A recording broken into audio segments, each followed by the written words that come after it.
Hi, this is Vijay Bambwani, and today I'm going to talk to you about a very interesting aspect, which is the cyclicality of the market and typically the January effect, as it is known in financial parlance. 2 decades ago, I saw a very interesting movie called The January Man by Kevin Kline. And interestingly, this was a murder mystery where Kevin Kline is a cop, and looking at the patterns of the crimes committed, he mathematically arrives at certain conclusions. So, going by the same analogy, we look at what you can expect in January 2020, or for that matter, in almost all Januaries thereafter. Now, first of all, what separates January 2020 from other Januaries is that this is the year of the US presidential cycle, the election cycle. I have mentioned this in many other videos as to how the US administration goes by a step by step plan as to release data about the economy, which impacts the US dollar, corporate profitability, bond yields, etc. etc. So, January, in my opinion, in 2020 is a little different to the extent that it might just be a little more positive than the other Januaries. As children, when we appeared for our exams, our teachers told us to attempt those questions to which we were confident about knowing the answers, which is using the philosophy of well begun is half done. So, what begins well typically gives us a feel good factor. The stock markets know that, which is why in a year where the beginning, which is January, starts off on a bullish note, chances are follow up buying will emanate and therefore lead to a bullish year itself. Let us not forget that January also happens to be the first year of the financial year of the FIIs. Their accounting year is from January to December. So they're fresh from their holiday in December, Christmas. They come and announce their allocations to emerging markets, including India. Just before they are about to announce their allocations, which typically start from the 10th or 15th of January, there is what we call warehousing in stock market parlance by local players. Now, these are individual and HNI traders who buy ahead of the FIIs because they expect the FIIs to go out and buy those shares. Typically, they are frontline companies, they are index heavyweights, which FIIs like. And let's not forget, the FIIs today are a dominant force in the Indian markets. They own approximately one-fourth of the equity, and typically most of these are large cap index heavyweights and frontline stocks. So, warehousing and front running on account of the FIIs by domestic traders typically pushes the prices higher. All other factors remaining constant in the absence of any bad news like a war or an earthquake or any other man or God made problem.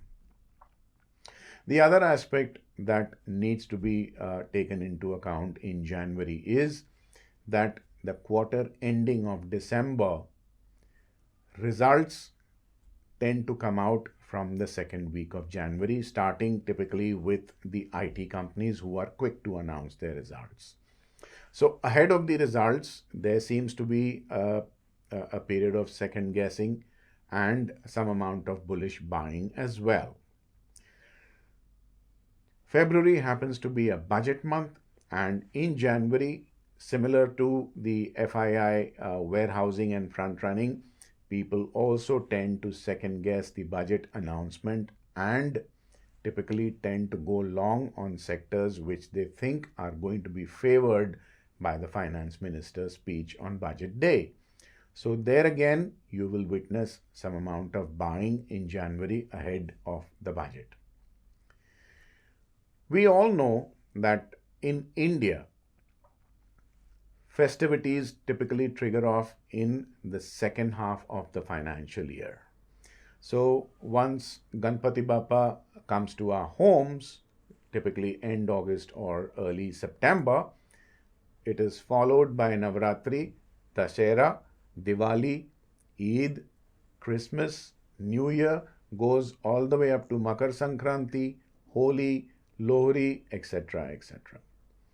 So, the festive season is a time when corporate India witnesses higher sales and profits.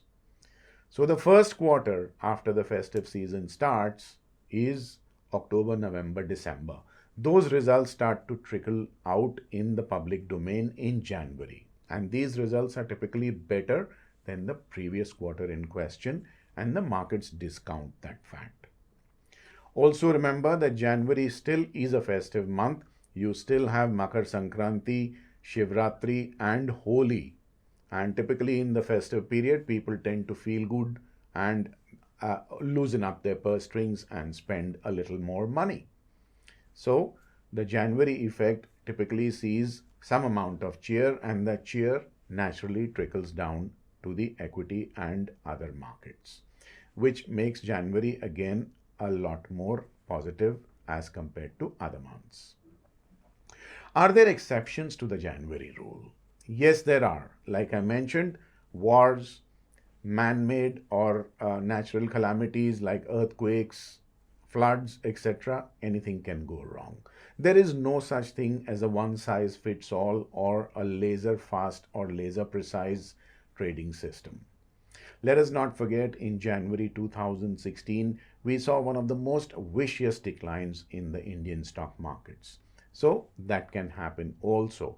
But barring all other factors or all other factors remaining constant, typically January tends to be a good month. So I am hoping that January 2020 will be a good month for all of us, as the year 2020 in entirety will be also.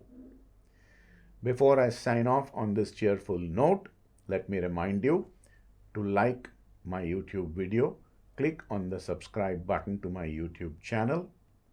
Do not forget to share this video with your family and friends, and in the comment section, please let me know what you think of this video and what other topics you would like me to cover in my forthcoming video. Please do take very good care of your investments. This is Vijay Bambwani signing off till we meet again in my next video. Thank you.